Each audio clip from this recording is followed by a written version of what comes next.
அனைவருக்கும் வணக்கம். ராணி லட்சுமிபாய் இந்திய விடுதலை போராட்ட வீராங்கனை.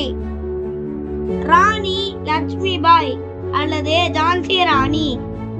மராதி நவம்பர் 19, 1828, ஜூன் 18, 1858.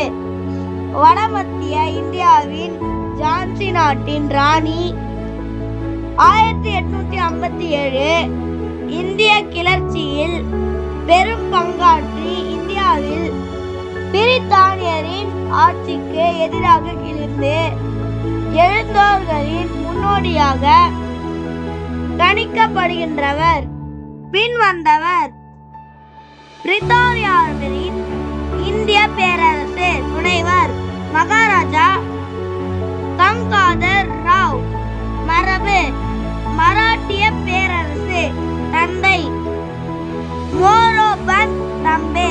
தாய் பகீரதி தம்பே. இந்த வீடியோ உங்களுக்கு பிடிச்சிருந்தா லைக் பண்ணுங்க, ஷேர் பண்ணுங்க, கமெண்ட் பண்ணுங்க, சப்ஸ்கிரைப் பண்ணுங்க, கூட பெல் ஐகானை கிளிக் பண்ணுங்க. தேங்க்யூ.